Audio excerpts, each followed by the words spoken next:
Welcome to the second webinar in this series about change management.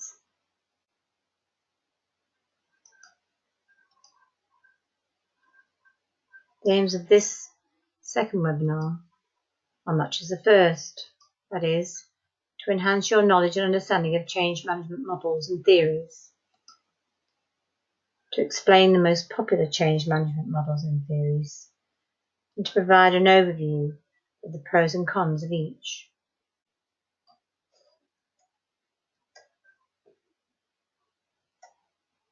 Change management deals with the fact that change is constant and it generally happens one person at a time. Embracing change can be difficult, and helping others embrace change is often nebulous and frustrating for leaders and managers.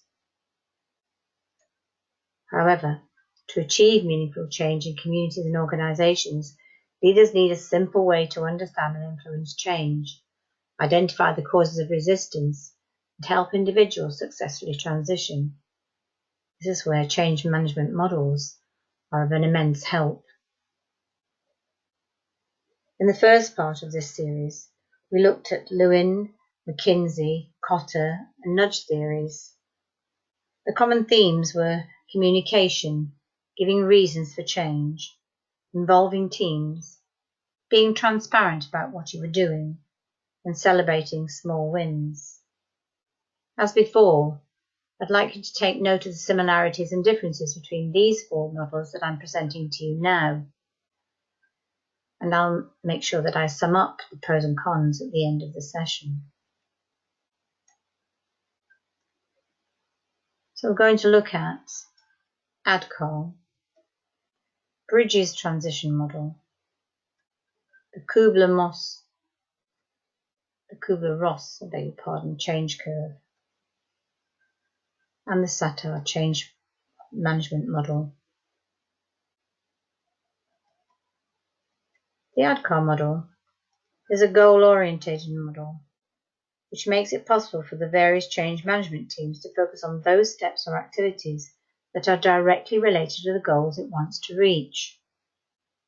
The goals, as well as the results derived and defined using this model, are cumulative and in a sequence. This means that while using this model, an individual must get each of the outcomes or results in a certain orderly fashion so that the change can be sustained and implemented. The model can be used by managers of change to find the various holes or gaps in the process of change management so that effective training can be offered to employees. The following are some of the things for which this model can be used. It can be used to provide help and support to employees to go through the process of change or transitioning while the change management is actually taking place. It can help to diagnose and treat the resistance shown by employees towards change. It can help to come up with a successful and efficient plan for the professional as well as personal improvements of employees during the change. The ADKAR change management model is a bottom-up method which focuses on the individuals behind the change. It's less of a sequential method and more of a set of goals to reach, with each goal making up a letter of the acronym ADKAR. So the ADKAR model basically stands for awareness of the need to change, desire to participate and support change, knowledge of how to change, ability to incorporate and implement change, and reinforcement to sustain the change.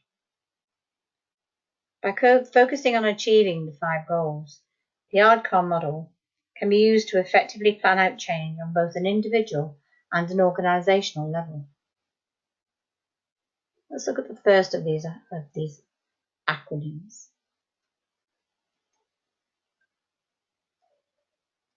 Awareness. The awareness stage is all about making sure that employees understand the need for change. This is done much as you'd expect, by meeting with employees and/or managers, presenting the current state of affairs and how the proposed changes could benefit the situation. The main difficulty here is remembering that you're pitching this change to other people. And so you can't just reel off a list of changes and expect them to be accepted. Instead, you need to justify those changes by using hard evidence to really drive the point home. Similarly, focusing yourself and forcing yourself to justify your changes will prevent you from overreaching with drastic shifts or promoting those that you think are correct but may not be in fact. Inspiring the desire to change is usually the most difficult part of ADKAR, since you're appealing to both the logical and emotional side of your employees. If you can't get both on your side, you aren't going to get the total commitment you'll need to deploy the change. As with most other management models, one of the best ways to grow this desire is to promote the benefits of the change relevant to the people you're talking to. Give real-world examples of what will happen after the change and compare it to their current position. Above all, listen to their feedback and implement any useful advice to share the responsibility for creating the change. The knowledge goal in ADKAR is to make sure that everyone knows how the change will be carried out and how to fulfill their specific part in that process.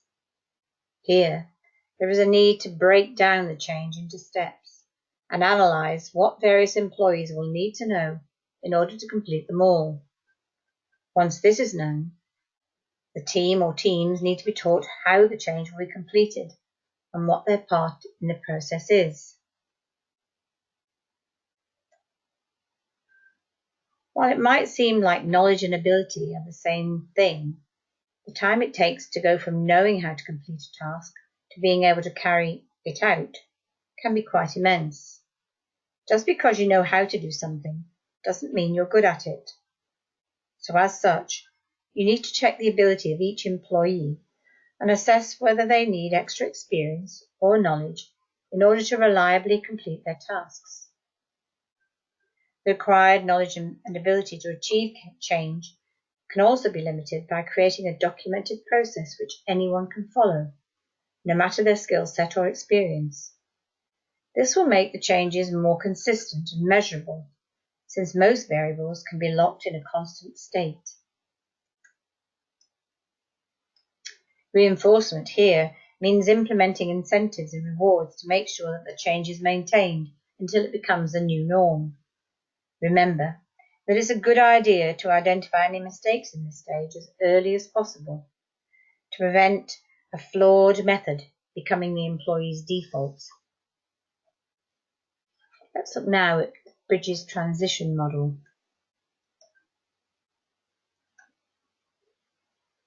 This model was developed by William Bridges, a change consultant, and came into the eye of the public after it was published in the book Managing Transitions in 1991. The specialty of this model or theory is that it concentrates and focuses upon transition and not change as such. The difference between transition and change may be subtle, but it's important to understand it. This small factor alters the entire way that change management is approached. Change is something that happens to people and can be considered intrusive. It's usually pushed despite what the recipient wants, and they're forced to adapt despite their feelings on the issue. Transition, on the other hand, is internal, and it's something that happens to people when they're going through change. It's more of a journey over time than an abrupt alien shift. This makes Bridges' transition model one of guiding employees through the reaction and emotions they will encounter when dealing with changes. Change can be instant. Transition may take time. The model focuses on 3 main stages, each of which employees must be guided through for the change to be successful. The first stage is ending, losing and letting go. When people are first introduced to change, they may enter this first stage that is marked with resistance and emotional discomfort. This stage requires a focus on listening and communicating, whilst guiding people through the emotions associated with the change. These include fear, resentment, anger, denial, sadness, frustration, uncertainty, disorientation, and a whole host of other negative emotions which serve as a roadblock in the transition.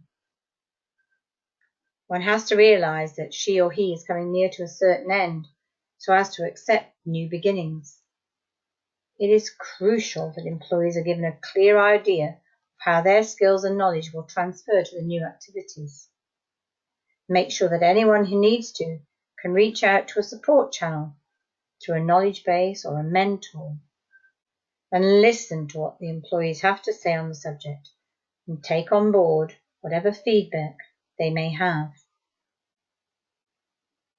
The middle of the 3 stages is where we find the neutral zone. This is a stage of uncertainty, impatience, and confusion. This stage can be considered as the bridge between the old and the new, when people are still attached to the old, but trying to adapt to the new. This stage is associated with low morale and reduced productivity. And staff may experience anxiety and skepticism as well. It's also the stage where employees are most tempted to give up and revert. But, despite this, the neutral zone may also include innovation, renewal, and a burst of creativity. When the changes are first deployed, people will resist it because they potentially have a higher workload, and so they may be less productive while they adapt. The best way to combat this is to regularly provide the team with feedback to give some wider context of how they're doing and to help them solve any problems they encounter. As with many other change management methods, it's also worth clarifying and capitalize on some short-term wins, since this should help to buoy up the team's general attitude. And finally, we come to the new beginning. This is when the neutral phase is passed through support and guidance. The stage of acceptance and energy enters the picture. At this level, people begin to embrace the change and understand its importance. They're beginning to build the skills needed to reach the new goals, and they may start to experience the benefits of the change already. It's associated with high levels of energy, new commitment, and a zest to learn. Here, the main aim is to reinforce the changes, keep the objectives clear, and to keep up the pace for as long as possible. Again, rewarding team members, especially those who championed the changes, is a great way to reinforce that the new goals were both handled well and were the right thing to do in the first place. Meanwhile, setting new objectives and using the momentum from the changes to power through will help to make sure that there isn't time to get complacent and lapse back into old habits. The change curve we see here is a way of understanding and visually representing the level of an individual's confidence, morale, and role competence through a period of change. From its starting level, for most people, it rises very slightly, dips, rises again, and then levels out. Effective change management involves ensuring that the dip is as shallow and narrow as possible, and that the curve levels out higher than it started. Let's move on now to the Kubler-Ross 5-stage model. This model was developed by Elizabeth Kubler-Ross, a psychiatrist, after she pursued her research on the dying and death. So this model is also known as the grief model, as it talks about the various emotional states and stages a person goes through when she or he discovers that she or he may be nearing their end.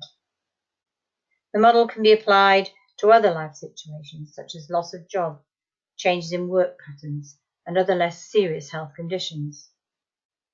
The model helps to understand and deal with personal trauma and has been widely accepted in terms of transition and change. It may seem strange to add this model to the examples given in this webinar, but it fulfills a specific niche in change management because it allows a focus on and how to deal with the emotional response of those affected by change. Employees are, ultimately, entirely responsible for carrying out the changes and can be given systems to follow and training to fill in the gaps. But all the help in the world won't save the intention to change if the employees are opposed to it emotionally. No matter how hard we try to remain consistent, emotions play a massive role in an organization's productivity. By knowing the 5 stages of grief, employees' reactions can be anticipated and appropriate responses planned well ahead of time. It's worth noting that people can move through the stages in a random order, and they can jump backward or repeat stages too.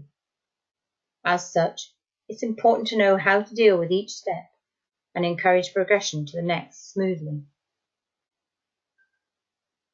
The following are the various stages that are associated with the Kubler-Ross model: denial, anger, bargaining, depression, and acceptance. Let's look at these in a little more detail.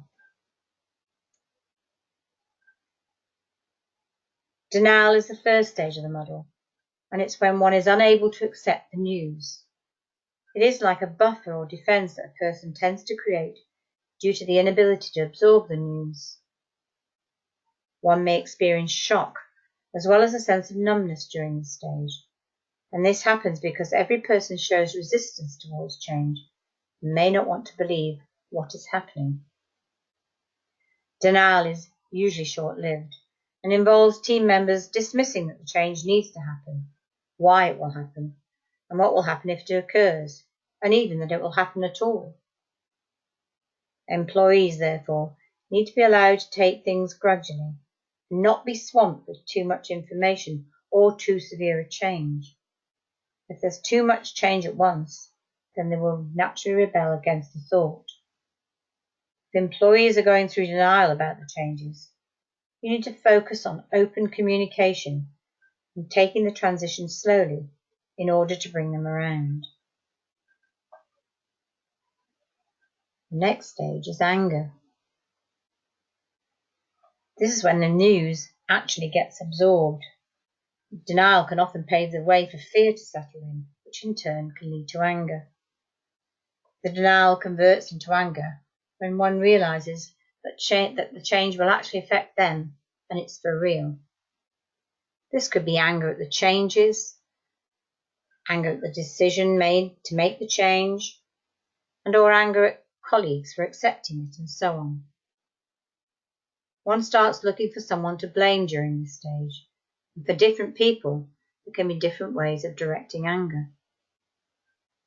Anger can also manifest either as general curtness towards the rest of the team, or full-on outbursts at the slightest provocation.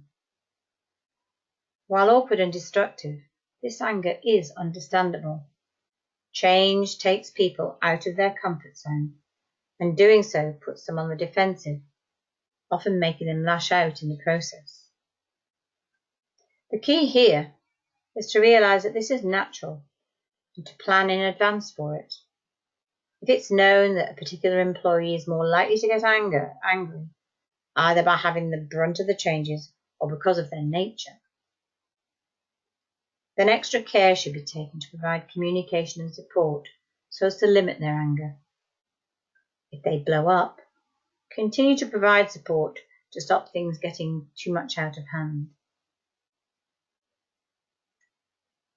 The next stage involves bargaining, so as to veil the best possible solution out of the situation or circumstance. Bargaining is a way for people to avoid ending up with the worst case scenario, and it's a natural reaction to avoid extreme change. Bargaining may show in the form of the employee trying to alter the change so that most things remain the same. This could be through feedback and conversations directly with the instigator of change, or even by convincing themselves that parts of the change are totally unnecessary and trying to spread that belief to their team. This can lead to team members failing to carry out the changes in their entirety, which is almost worse than if they were not carried out at all. Although employees can give useful feedback, which should be listened to, it's wise to be aware of when employees are trying to bargain for the sake of reducing the changes. You must remain firm on the parts that matter. If there are up-to-date practices and processes for the changes, then make sure that they are being followed fully, since any shortcuts taken now can lead to long-term inaccuracy. As we know, change can be difficult, and it's unrealistic to expect an employee's mood not to affect their output. It's at this stage when one realises that bargaining is not working, and she or he may end up getting depressed and may lose all faith. This is a phase when one is not bothered by anything and moves into a sad and hopeless state of mind. There are many ways to observe or identify depression. Some of them include low energy, non-commitment, low motivation, and a lack of any kind of excitement or happiness. Upon reaching the depression stage, productivity will usually take a dive while the changes are prepared for and adjusted to. The best solution is to limit the friction in employees' activities and try to make the new process rewarding or interesting in some way. Admittedly, it's rare that a change in business practice will result in teams coming down with full-blown depression. But even so, a minor mood dip can harshly affect their productivity, so the importance of keeping spirits up cannot be underestimated. And the final stage in this model is acceptance. This is when one realises there's absolutely no point in being depressed or fighting change, and they may finally have to accept what's happening and may begin to be resigned to it. There are different ways in which people handle this stage. While some may begin to explore the options left with them and then make the most of the situation, others may just feel that no option is left and may just give in to destiny. However, once changes are accepted, then people can start building new goals around it.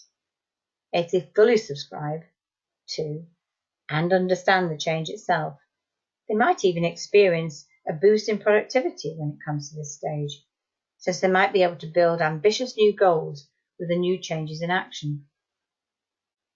The best way to promote this productivity burst is to celebrate once the changes have been successfully upheld for a while, whether that means messaging the core promoters or rewarding particularly helpful team members. You may remember that the idea of rewarding employees for upholding and embedding new working practices has been a common theme in almost all of the models discussed thus far.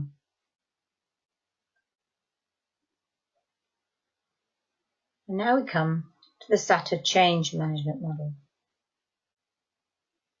This model is fairly similar to the Kübler-Ross, except it applies the progression through the 5 stages of grief to a general model of performance during the change. In this sense, it's a way of predicting and tracking the effect of changes on overall performance. SATA's change management model is made up of 5 stages: late status quo, resistance, chaos, integration, and new status quo. Also, before diving into the final change management model, please note that the SATA model focuses on tracking rather than affecting performance.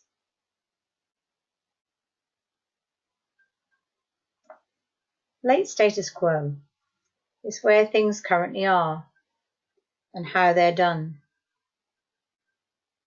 The starting point is It's a starting point before the introduction of any changes. Performance should be reasonably consistent, and the team should be pretty comfortable where they are. They know what to expect and have plenty of experience doing the exact same thing before, so significant challenges should be minimal. At this stage, there may not even be a set change in mind, and so it's important to encourage team members to seek out information and ways to improve by themselves. Resistance is encountered when a new element or change is introduced. This could be encountered at any level, from CEOs to frontline employees, and it's usually accompanied by denial, dismissal. It's usually easy to identify the start of resistance by a team or an employee's output because it begins to take a nosedive. To limit this, where possible, and overcome resistance, it'll be necessary to reaffirm the need to change and getting the employees to commit to it. Unfortunately, other than the fact that it will happen after a change is introduced, very little about this step is set in stone. Instead, the task is to measure the effect this has on performance and plan how to respond while trying to limit the negative effect on the team's output as much as possible. The chaos stage is where the emotional impact of any changes needs to be addressed. Regardless of whether there are large or small changes to be made, there will inevitably be a negative reaction which affects productivity. And as we've heard before, we need to listen to feedback, answer questions, and consider implementing a mentor or general support system. Above all else, measure performance during this period to continue the change curve and know that this stage will probably be the lowest point reached. Integration is a very mixed bag. This is both where productivity begins to sharply improve and enthusiasm takes hold. But all involved will still need support with any problems they encounter to make sure that they don't lose any steam prematurely. As with other stages, make sure that everyone's performance is tracked and continue to plot the curve.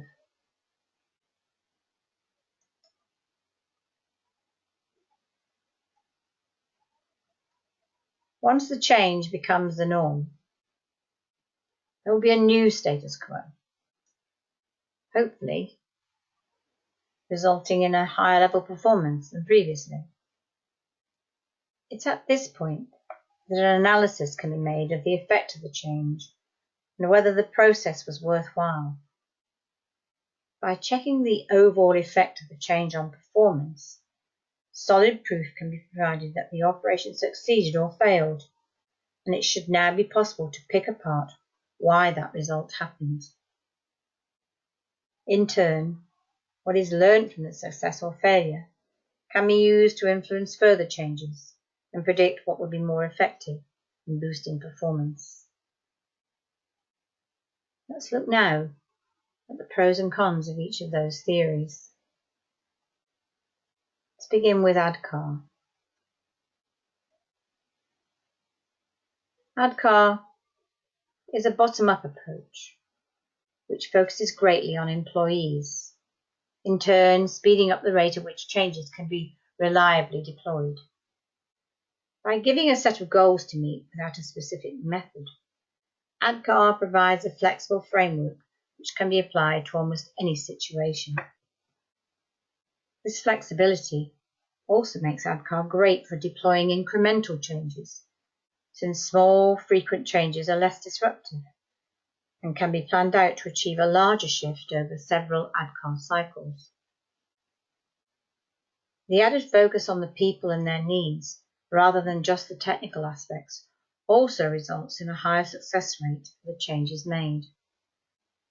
It offers both a business dimension of change as well as a people dimension of change. The model offers the capability of identification and evaluation of the reasons why change is made are not working and why the desired results are not being obtained.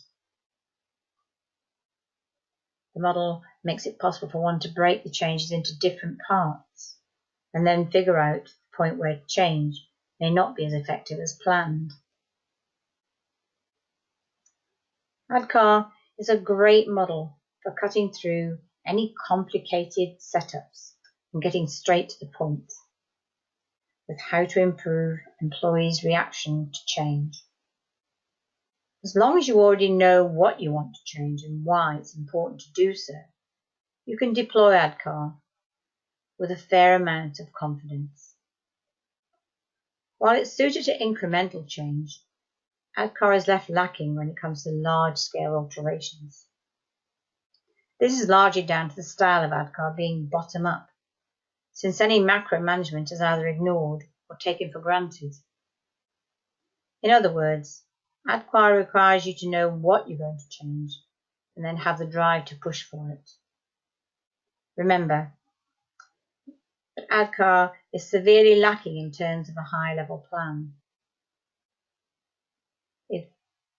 If there's not already a set change in mind, then it's best to analyse an organisation's strengths and shortcomings with something like the McKinsey model first.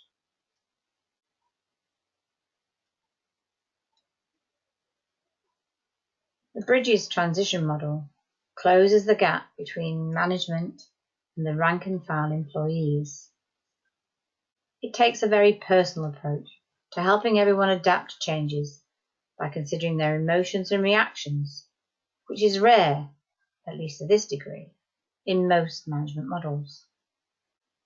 The consideration for the team as people will also inherently encourage loyalty and better performance, making them feel a stronger bond with their work.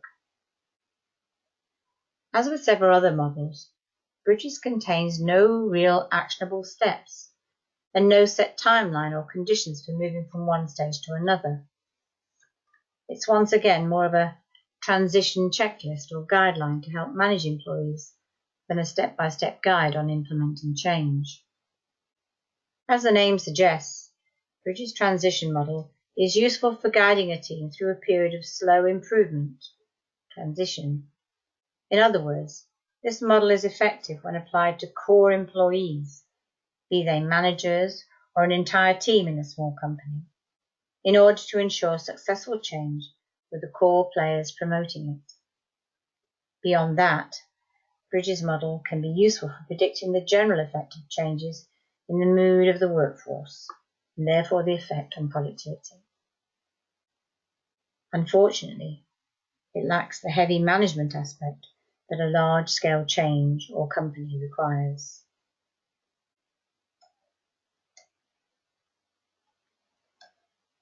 The Kubler-Ross model, on the other hand, excels at anticipating and managing the emotional reaction of employees to change and thus their productivity. The emotional take on a change process can also let you see in advance where the biggest problems will arise and who will put up the most resistance. In turn, knowing how employees react to similar situations will allow any damage they do to be limited if they take their frustration out on their team or a part of the business. The Kubler-Ross change management model is great for using in small meetings when trying to connect with employees on an individual level and manage their complaints to any changes. The unpredictable nature of emotions means that not everyone will fit this model, and a team may jump between completely different steps at any given time, making it hard to manage the most appropriate approach for each individual. Some employees may not even fit in the model at all and react completely differently to the changes. Such is the human mind. The biggest drawback, however, is that Kubler-Ross does not provide a method for guiding employees through each stage, meaning the steps to take are down to a person's own knowledge and experience. Even if it was possible to create a universal actionable checklist for this model, the best approach for each employee would vary drastically making any attempt next to impossible to succeed. However, much of this model is vague and deals with concepts that highly depend on the employees themselves, so a little flexibility in the methods employed is a must. Plus, there is nothing in the model about how to decide what needs to change or how to go about changing it on an organizational level. As such, a solid framework needs to be paired with this model to effectively manage changes.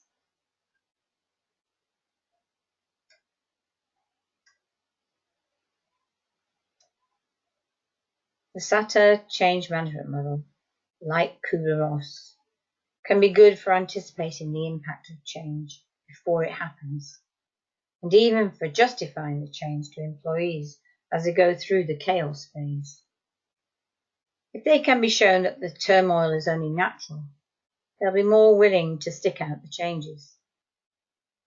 Unlike most other change management models, the SATA model also provides an easy way to analyze the impact of changes at a glance by producing a graph based on your ongoing performance. Not only that, but it makes it easy to compare the effects of the various changes made and provide a measure of progression. Nevertheless, if SATA's model is being used to predict the outcome of change, it would be easy to take for granted that a change will increase performance, rather than measuring and checking it. There's also very little to tell exactly how to identify when the last three stages begin and end, and a few actionable tips for guiding employees through the process. Finally, the SATA model is only suited for measuring and predicting the effect of a change, and not for analysing what changes need to be made or how to make them. Without using a supporting model to tackle these negative effects, the model is little more than a way to measure the effect of change. As with most of the other change management methods mentioned in this webinar, SATA's model is only truly effective when supported by an actionable, measurable framework. It's effective for measuring employees' individual reactions to a change and to reassure them during the chaos phase. But it's all too easy to become complacent and fail to measure and adapt to the hard statistics of what the changes are doing. I'll leave you now with a reminder of change management in a nutshell. Thank you for listening. Modern organizations face constantly varying market conditions, customer demands, technologies, input costs, and competition. They must adapt to these shifting forces to avoid being eaten up. Change management is managing the impact that these crucial adaptations can have on an organization's people. 4 typical responses to change are the critic who opposes the change, the victim who panics, the bystander who ignores the change, and the navigator who is empowered to work with changing circumstances. The challenge for managers is to help people become navigators. Here's some things that we know that help this happen. Number 1, communicate the threat of not changing. Number 2, where possible, involve your team in decision making. Number 3, minimize uncertainty. Number 4, celebrate successes in moving towards the goal. Number 5, keep explaining why we're changing. Remember that when there's an information vacuum, people often assume that managers are plotting terrible things. So number 6, be as transparent as possible. To summarize, organizations must continually adapt in order to survive. To create change navigators, communicate the threat, involve your team, minimize uncertainty, celebrate positive shifts, and be as transparent as possible.